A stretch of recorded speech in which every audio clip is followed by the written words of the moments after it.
الحمد لله وحده والصلاة والسلام على من لا نبي بعده أما بعد فقد قال الله تعالى في الكلام المجيد والفرقان الحميد أعوذ بالله من الشيطان الرجيم بسم الله الرحمن الرحيم شهر رمضان الذي أنزل فيه القرآن هدى للناس وبينات من الهدى والفرقان قال النبي صلى الله عليه وسلم خيركم من تعلم القرآن وعلمه أو كما قال النبي صلى الله عليه وسلم صدق الله العلي العظيم. محترم مکرم، رمضان المبارک کا یہ آخری جمعہ ہے جسے جمعۃ الوداع بھی کہا جاتا ہے. یا تو اس مبارک مہینے کی آمد کا انتظار تھا، مبارک مہینہ شروع ہوا اور اب یہ آخری ایام ہیں. آج رمضان المبارک کی 24 تاریخ ہے، باقی 6 یا 5 دن رہتے ہیں.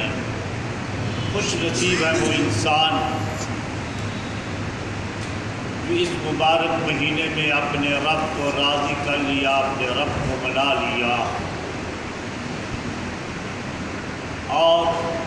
اللہ کے محبوب صلی اللہ علیہ وسلم کے فرمان کے مطابق وہ آدمی حقیقتاً ہی بد نصیب اور محروم جو اس ماہ مقدس میں بھی دنیاوی خواہشات، دنیاوی مال و اسباب کی جمع کرنے میں لگا رہا، کائنات کے خالق و مالک کو نہ تو یاد کیا، نہ اپنے گناہوں کا احساس کرتے ہوئے اپنے رب سے معافی مانگی. عزیزان مکرم، رمضان المبارک اور قرآن مجید یہ دونوں لازم و ملزوم چیز ہے. کائنات کے خالق و مالک نے خود ہی فرما دیا شہر رمضان الذی انزل فیہ القرآن، کہ رمضان المبارک کا مہینہ یہ وہ مبارک مہینہ ہے. اس کی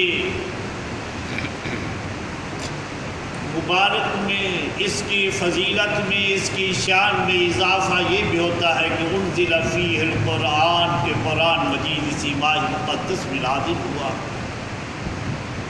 کائنات کے خالق و مالک نے اس ماہ مقدس میں اس مقدس کتاب کو نازل فرمایا جس مقدس کتاب کا خود ہی تعارف فرما دیا، ہدی للناس.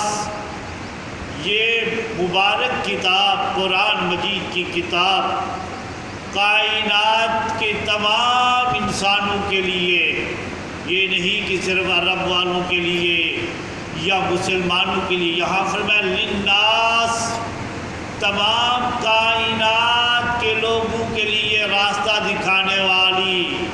رہنمائی کرنے والی، خواہ وہ دنیاوی زندگی ہو یا اخروی زندگی.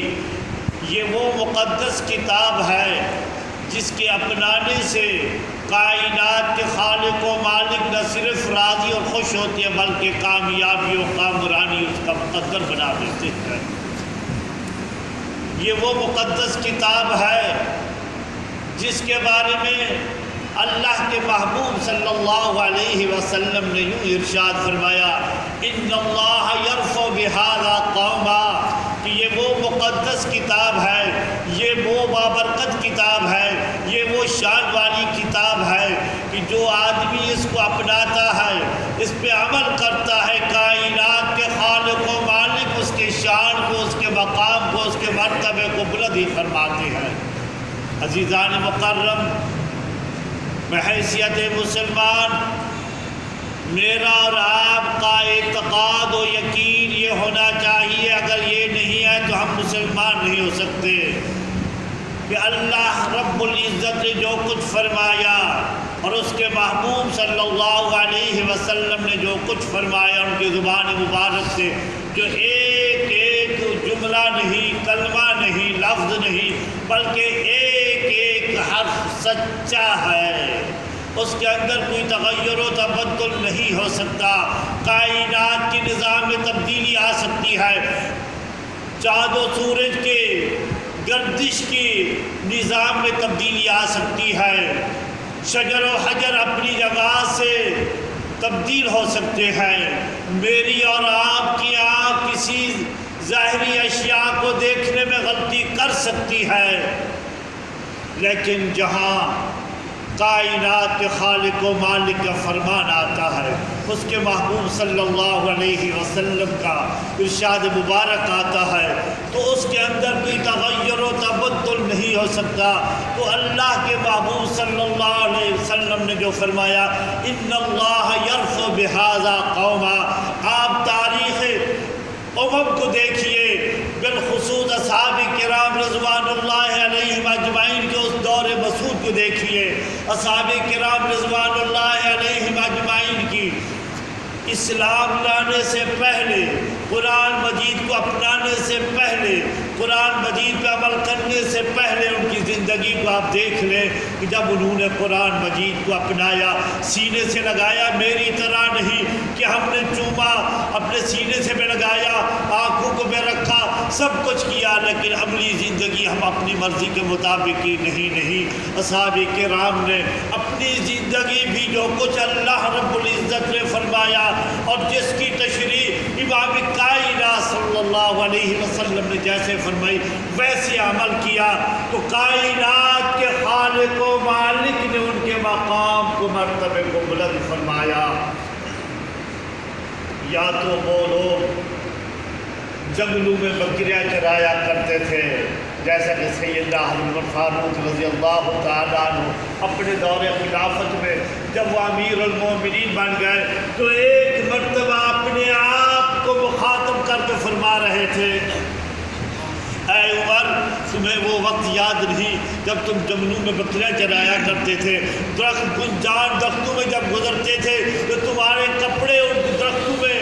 پھنس جاتے تھے، کہیں تمہارے کپڑے پھٹ جاتے تھے۔ آج یہ جتنا تمہیں مقام ملا ہے، تمہیں یہ مرتبہ ملا ہے، تمہیں یہ شان ملی ہے، تمہارا یہ مقام ہے کہ پورے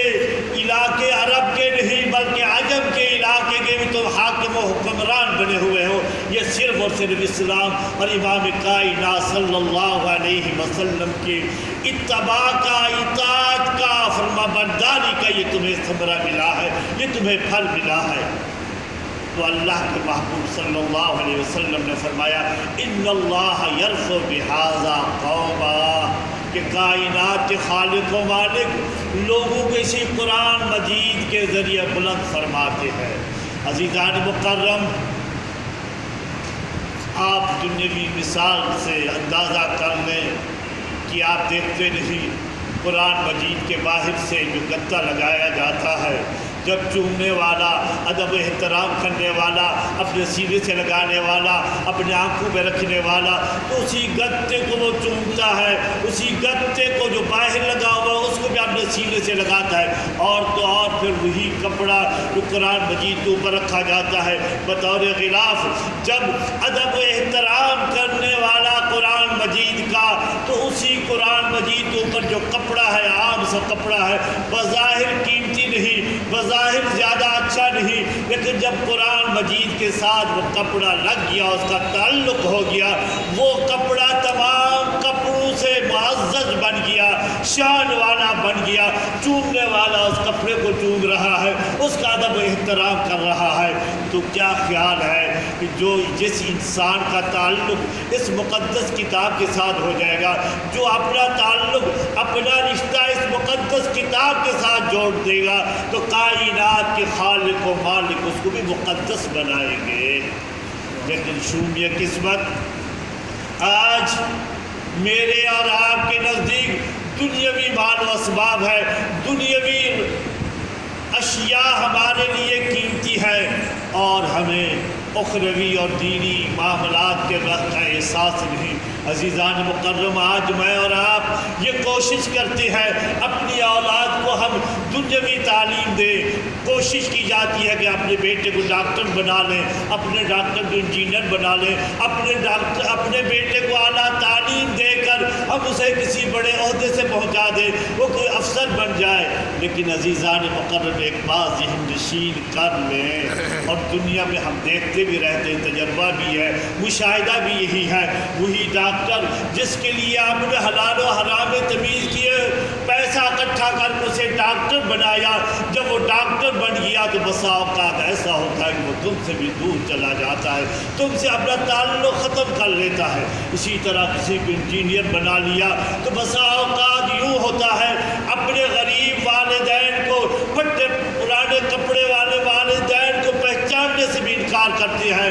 اور اپنے دوست احباب میں جب بیٹھتے ہیں وہ کہتے ہیں یہ ہمارا پڑوسی ہے، ہمارا دور کا رشتہ دار ہے، یہاں تک کہ اس کا اپنا باپ بھی کہنا وہ بہار محسوس کرتے ہیں۔ لیکن آئیے ادھر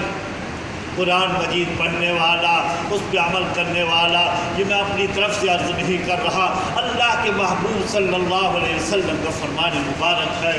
کہ من قرأ القرآن وعمل بما فیہ، جو قرآن مجید پڑھتا ہے اس پہ عمل کرتا ہے، قیامت کے دن وہ آدمی قرآن مجید کے پڑھنے والا حافظ قرآن اپنے 10 رشتہ داروں کی سفارش کرائے گا، اور اس کی سفارش قبول کیے جائے گی۔ اللہ کے محبوب صلی اللہ علیہ وسلم کا فرمان آگیا ہے کلہم وجبت علیہم النار، وہ سب کے سب ایسے تھے جو وہ دوزخی تھے، ان پر عذاب دوزخ واجب ہو چکی تھی، لیکن وہ حافظ قرآن اللہ کے دربار میں یہ درخواست کرے گا ھذا الذی ولدی، میرے خالق و مالک یہ تو میرا باپ ہے، ھذا ھذہ امی، یہ تو میری ماں ہے، یہ میرا فلاں رشتہ دار ہے، یہ میرا فلاں رشتہ دار ہے۔ تو اللہ کے محبوب صلی اللہ علیہ وسلم نے فرمایا کہ وہ اپنے 10 آدمی کو سفارش کرے گا، جیسا کہ گزشتہ خطبہ میں بھی یہ حدیث مبارک بیان کی تھی کہ ان کے والدین کو پڑھنا قرآن مجید اس بچے نے ہے، اس کے بیٹے نے پڑھا، اس نے عمل کیا، لیکن قیامت کے دن والدین کو ایک ایسا تاج پہنایا جائے گا جس تاج کی روشنی دنیا کے چاند اور سورج سے بھی زیادہ ہے۔ اسی لیے اللہ کی محبوب صلی اللہ علیہ وسلم نے آگے جو جملہ فرمایا اس غور کے قابل ہے، فرمایا فما ظنکم بالذی عمل بہذا، یہ تو اس کے والدین کا یہ مقام ہے، یہ مرتبہ ہے، اس پڑھنے والے کا، عمل کرنے والے کا کیا مقام۔ اسی طرح ایک واقعہ بعض حضرات نے لکھا کہ ایک آدمی دنیا میں اس کے کوئی عمل اچھے نہیں تھے، ساری زندگی لہو و لعب میں اللہ کی نافرمانی میں گزار دی۔ جب اس کا آخری وقت آیا، دیکھا کہ میں بیمار ہوا، میرے بچنے کو امید نہیں، تو اس کی بیوی حاملہ تھی، اس اپنی بیوی کو بلایا، اسے کہا میرے پاس کوئی عمل نہیں، کوئی نیکیاں نہیں، اب میں دنیا سے جا رہا ہوں، میں تمہیں ایک وصیت کرتا ہوں، میری اس وصیت پہ عمل کرنا۔ بیوی نے پوچھا بتاؤ کیا ہے؟ وہ کہنے لگا کہ اگر بچہ پیدا ہو تو اس بچے کو قرآن مجید پڑھانا، کسی مدرسے میں بھیج دینا، کسی حافظ صاحب کے پاس بھیج دینا کہ میرے بچے کو قرآن مجید کی تعلیم دینا، قرآن مجید۔ وہ آدمی دنیا فانی سے چلا جاتا ہے، اس کے بعد بچہ پیدا ہوتا ہے، بچہ جب بڑا ہوا، پڑھنے کے قابل ہوا، تو اس کی بیوی اپنے خامد کے اس وصیت کے مطابق اس بچے کو مدرسے میں لے گئی۔ ادھر وہ جو آدمی فوت ہو جاتا ہے اس کے کوئی اعمال اچھے نہیں تھے، قبر میں عذاب شروع ہو گیا۔ جب اس کی بیوی بچے کو مدرسے میں لے جاتی ہے، پہلا ہی دن ہے جب وہ قرآن مجید کا قاعدہ استاد کے سامنے کھول کر بیٹھتا ہے، استاد اسے کہتے ہیں پڑھے بیٹی بسم اللہ، جب اس نے یہ بسم اللہ پڑھی شروع کی، پروردگار عالم نے فرشتوں کو حکم دے دیا فلاں آدمی سے آج عذاب ختم کر دو، عذاب اس کا دینا بند کر دو۔ وہ عرض کرتی الہ العالمین، اس کے نام اعمال میں کوئی اللہ اچھا عمل ہے نہیں، کوئی نیکی نہیں، پہلے تو یہ اس پہ عذاب آ رہا تھا، آج آپ کا یہ فرمان ہے۔ معلوم ہے کہ پروردگار عالم اس رحیم کریم رب کی ذات سے کیا جواب ملتا، جس رحیم اور کریم رب سے ہم دور کر رہے ہیں۔ میں اکثر یاد کیا کرتا ہوں احتیاط احتیاط، مساجد میں احتیاط، مساجد میں اعتکاف نہ بیٹھو، باقی دنیاوی کاموں میں، دکانوں میں، بینکوں میں، احساس پروگرام یا بے نظیر انکم سپورٹ میں وہاں رش کر لیں، غلہ منڈیوں میں، سبزی منڈیوں میں رش کر لیں، بازاروں میں کر لو، وہاں کرونا نہیں آئے گا، وہاں یہ وائرس نہیں آئے گا۔ اگر وہ آئے گا تو جب آپ پاک ہو جائیں گے، پاک جگہ میں، مقدس جگہ میں جائیں گے، اللہ کے گھروں میں جب ہوں گے وہاں تمہارے پاس آ جائے گا۔ عزیزان مکرم، یہ بڑی شوم یہ قسمت ہے۔ میں یہ عرض کروں گا آپ سب صاحبان سے اور تمام سامعین سے گزارش ہے، خدارا بقیہ جتنے اس مقدس ماہ کے ایام ہیں یا راتیں ہیں، رو رو کے اپنے رب سے معافی مانگیں، اپنے لیے، تمام مسلمانوں کے لیے، پوری امت مسلمہ کے لیے، پوری انسانیت کے لیے دعا مانگے کہ اللہ رب العزت اس وبا کو، اس مصیبت کو، اس کرونا کو سے ہم سب کی حفاظت فرمائے۔ اسی لیے کہ پروردگار عالم نے جب مقدس کتاب کی ابتدا میں یوں فرمایا الحمدللہ رب العالمین، پروردگار عالم نے اپنا جو تعارف فرمایا رب العالمین فرمایا کہ تمام جہانوں کا، اس تمام جہانوں میں تمام انسان شامل ہے۔ یوں نہیں فرمایا رب المؤمنین کہ رب مومنوں کا یا رب المسلمین نہیں فرمایا، بلکہ فرمایا تمام جہانوں کا، تمام انسانوں کا۔ جیسا کہ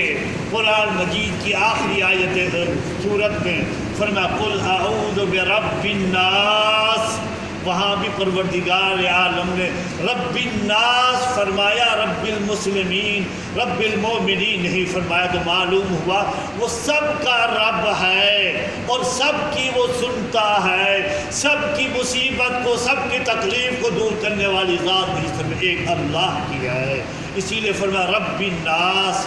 پروردگار عالم نے دوسری صفت اپنا تعارف جو فرمایا، دوسرا یوں فرمایا الرحمن، مہربان ہے، اور پھر آخری صورت میں دوسری جو صفت فرمائے مالک الناس، تمام لوگوں کا بادشاہ ہے، تمام لوگوں کا مالک وہ صرف ایک اللہ ہے۔ اور جو مالک ہوتا ہے، جو بادشاہ ہوتا ہے، وہ اپنی تمام رعایا کے ساتھ حسن سلوک کرتا ہے۔ اسی لیے لفظ فرمایا الرحمن، وہ مہربان ہے، وہ سب کی ضروریات کو، سب کی تکالیف کو دور کرنے والا، اس میں شفقت فرمانے والا صرف ایک رب ہے۔ آگے فرمایا الرحیم، سورت کی قرآن مجید کے ابتدا میں فرمایا الرحیم کہ بہت ہی مہربان ہے۔ اگر کسی نے کوئی غلطی کر لی، کسی نے کچھ کر لیا، تو پھر ان کو اتنی گرفت نہیں فرماتے، اگر وہ معافی مانگ لیتے ہیں، اگر وہ بخشش مانگتے ہیں، اگر وہ ندامت کے آنسو بہاتے ہیں، تو فرمایا پھر اس پہ رحم فرماتے ہیں۔ جیسا کہ حدیث پاک میں آتا ہے التائب من الذنب کمن لا ذنب، جس آدمی سے کوئی گناہ ہو گیا، کوئی غلطی ہو گئی، اور جب اپنے رب کے پاس جاتا ہے، اپنے آنسو بہاتا ہے، ندامت کے آنسو بہاتا ہے، تو پروردگار عالم اس کے نہ صرف گناہ کو معاف فرما دے، فرمایا اس کے نامہ اعمال میں، اس کے کھاتے میں جو گناہ لکھا ہوا تو اس گناہ کو مٹا دیا جاتا ہے، ایسے کہ جیسا کہ اس نے گناہ کیا بھی نہیں ہے۔ اور شیخ سعدی رحمۃ اللہ علیہ نے ایک عجیب واقعہ لکھا کہ جب آدمی سے گناہ ہوتا ہے، مسلمان سے گناہ ہوتا ہے، عزیزان مکرم یہ بات بھی ذہن نشین کر لیں، جب اللہ سے معافی مانگے، خواہ وہ مسلم ہو یا غیر مسلم ہو، اللہ رب العزت سب کی سنتا ہے۔ میں آپ کو قرآن مجید میں ایک واقعہ عرض کرتا ہوں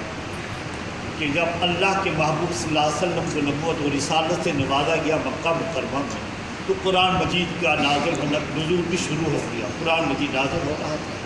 تو مشرکین مکہ نہ صرف قرآن مجید کا انکار کرتے کہ اللہ کی کتاب نہیں، بلکہ ساتھ ہی اور یہ بھی ایک الفاظ یوں کہتے، جملہ کہتے، وَإِذْ قَالُوا اللَّهُمَّ إِنْ كَانَ هَذَا هُوَ الْحَقَّ مِنْ عِنْدِكَ، اے اللہ اگر یہ قرآن مجید تیری طرف سے سچا ہے، فَامْطِرْ عَلَيْنَا حِجَارَةً مِنَ السَّمَاءِ، تو ہم پر آسمان سے پتھر برسا دے، ہم اس کو مانتے نہیں، ہم اس کا انکار کرتے ہیں۔ آگے کیا، اوِئْتِنَا بِعَذَابٍ عَلِيمٍ، یا کوئی اور دکھ دینے والا، تکلیف دینے والا عذاب بھیج دے۔ عزیزان مکرم دیکھو کہ قرآن مجید کا انکار ہے، اللہ کے محبوب صلی اللہ علیہ وسلم کی رسالت کا انکار ہے، ساتھ ہی یہ وہ بھی کہہ رہے ہیں ہم نہیں مانتے، ہم پہ عذاب دے دیں۔ اور کائنات کے خالق و مالک جس کے جواب میں یوں فرمایا، وَمَا كَانَ اللَّهُ لِيُعَذِّبَهُمْ وَأَنْتَ فِيهِمْ، اپنے محبوب صلی اللہ علیہ وسلم کو فرمایا کہ جہاں آپ تشریف فرما ہوں گے وہاں عذاب نہیں آئے گا، میں وہاں عذاب نہیں دوں گا، اسی لیے کہ آپ کی ذات اقدس تو پوری کائنات کے لیے رحمت بنا کر بھیج دی گیا ہے، جہاں رحمت ہوگی وہاں زحمت نہیں ہوگی۔ اسی لیے میں مسلمان حکمرانوں کو بالخصوص سعودیہ کے حکمرانوں کو میں یاد کروں گا کہ بیت اللہ شریف میں 24 گھنٹے ہر وقت رحمت کا نزول ہوتا ہے، اسی طرح مسجد نبی اور روضہ اقدس میں رحمت کا نزول ہوتا ہے۔ آپ وہاں ان کو اجازت دیجئے، وہاں جب وہ مانگیں گے اپنے رب سے اور اب پوری امت کے لیے دعا مانگیں گے، پوری امت کے لیے مغفرت کی دعا مانگیں گے، پوری انسانیت کی ہدایت و رہنمائی کے لیے دعا مانگیں گے، پوری انسانیت کے لیے اس کرونا کی وبا سے حفاظت کی دعا مانگیں گے، تو کائنات کے خالق و مالک ضرور دعا قبول فرمائیں گے۔ تو پروردگار عالم نے جواب فرمایا کہ اے محبوب صلی اللہ علیہ وسلم جہاں آپ تشریف فرما ہوں گے وہاں عذاب نہیں ہوگا۔ اور دوسری وجہ سن لو، جو ہم لوگ کبھی گناہ ہو جاتا ہے، شیطان ہمیں یہ کہتا ہے تو تو بہت گناہ گار ہے، تمہاری دعا کہاں قبول ہوتی ہے، کسی اور کے پاس جاؤ۔ عزیزان مکرم سوچنے کی بات ہے، اللہ رب العزت نے ہمیں دماغ دیا ہے، ذہن دیا ہے، صلاحیت دیا ہے سوچنے کی۔ جب میں کسی کے پاس جاؤں گا، آنے جانے کا جو وقت لگے گا، اگر اتنا وقت زیادہ اپنے رب سے معافی مانگوں، اپنے رب سے رو رو کے دعا مانگوں، جس کو درد ہوتا ہے، جس کو تکلیف ہوتی ہے، وہ جتنا اپنا دکھ درد بیان کر سکتا ہے، دوسرا آدمی اتنا دکھ درد بیان کر ہی نہیں سکتا۔ تو پروردگار عالم نے فرمایا وَهُمْ يَسْتَغْفِرُونَ، خدا ایسا نہیں کہ وہ بخشش مانگے، حالانکہ کافر ہیں، آپ صلی اللہ علیہ وسلم کی نبوت کو نہیں مانتے، قرآن مجید کا انکار کرتی ہے، عذاب خود مانگ رہے ہیں، لیکن پروردگار عالم نے بیان فرمایا ہم اسی لیے عذاب نہیں دیتے، ان میں سے کچھ لوگ معافی مانگتے ہیں، بخشش مانگتے ہیں، اسی لیے ہم ان کو عذاب نہیں دیتے۔ تو عزیزان مکرم یہ بقیہ جتنے ایام ہیں،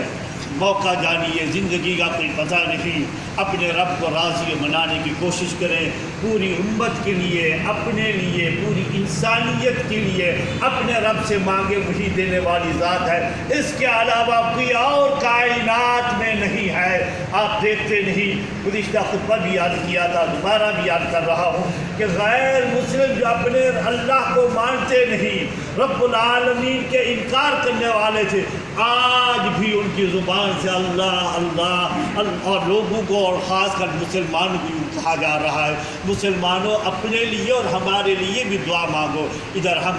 مسلمان ہیں جو اللہ کے گھروں کو بند کرنے کی کوشش کر رہے ہیں، اللہ کے گھروں میں اعتکاف نہیں بیٹھنے دیتے۔ عزیزان مکرم دعا فرمائے اللہ رب العزت مجھے اور آپ کو صحیح معنی اپنے محبوب صلی اللہ علیہ وسلم کی اطاعت و فرما برداری کی توفیق عطا فرمائے۔ وآخر دعوانا الحمدللہ رب العالمین۔ اللہ اکبر، اللہ اکبر، اللہ اکبر، اللہ اکبر، اشہد ان لا الہ الا اللہ، اشہد ان لا الہ الا اللہ، أشهد أن محمدا رسول الله أشهد أن محمدا رسول الله حي على الصلاة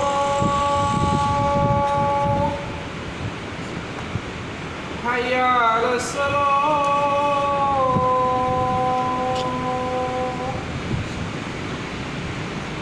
حي على الفلاح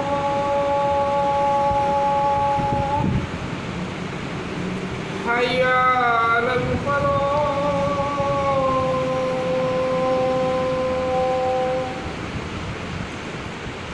الله أكبر الله أكبر لا إله إلا الله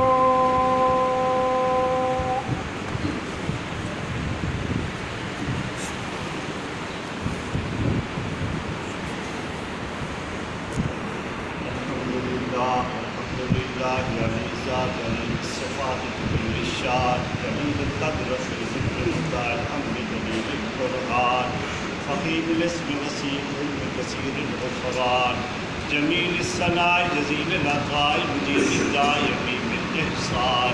سريع الحساب شديد العقاب عليم العذاب عليم السلطان ونشهد أن لا إله إلا الله وحده لا شريك له في الخلق والأمر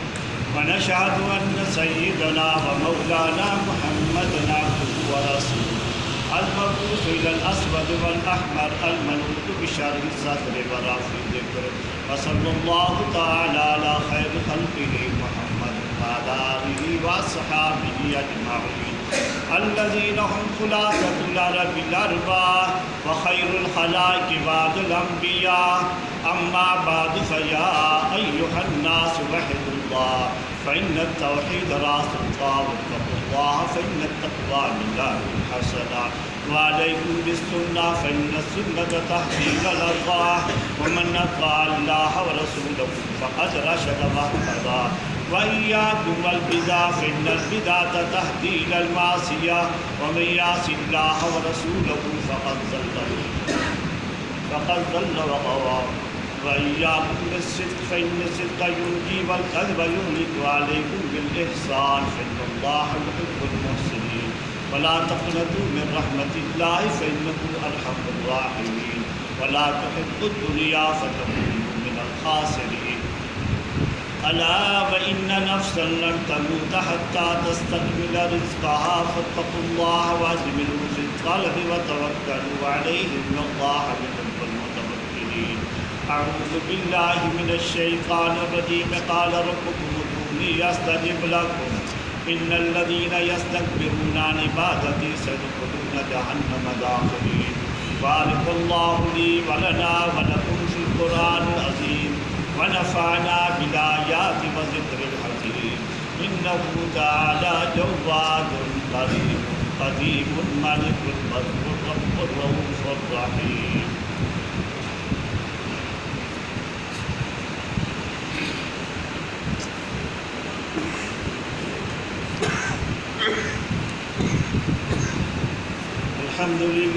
الحمد لله نحمده ونستعينه ونستغفره ونؤمن به ونتوكل عليه ونعوذ بالله من شرور أنفسنا ومن سيئات أعمالنا من يهده الله فلا مضل له ومن يضلل فلا هادي له ونشهد أن لا إله إلا الله وحده لا شريك له ونشهد أن سيدنا ومولانا محمدا عبده ورسوله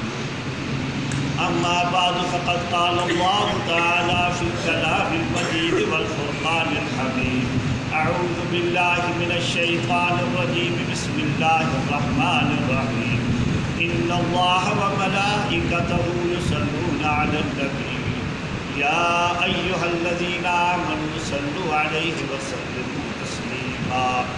اللهم صل على محمد بعدد من صلى وصام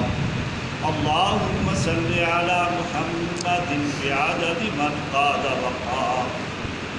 وصل كذلك على جميع الأنبياء والمرسلين وعلى الملائكة المقربين وعلى عباد الله الصالحين خصوصا على أفضل الصحابة بالتحقيق أمير المؤمنين سيدنا أبي بكر الصديق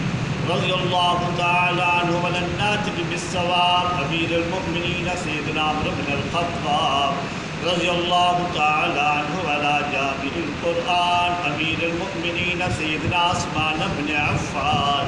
رضي الله تعالى عنه وعلى أسد الله الغالب أمير المؤمنين سيدنا علي بن أبي طالب رضي الله تعالى عنه وعلى الإمامين الهمامين السيدين الشهيدين المظلومين المقتولين أبي محمد الحسن وأبي عبد الله الحسين رضي الله تعالى عنهما وعلى بنات رسول الله صلى الله عليه وسلم وعلى الستة الباقية من عشرة المبشرة رضوان الله تعالى عليهم أجمعين إن الله يأمر بالعدل والإحسان وإيتاء ذي القربى وينهى عن الفحشاء والمنكر والبغي يعظكم لعلكم تذكرون اذكروا الله يذكركم ولذكر الله تعالى أعلى وجل وتم وهم وأعظم وأكبر والله يعلم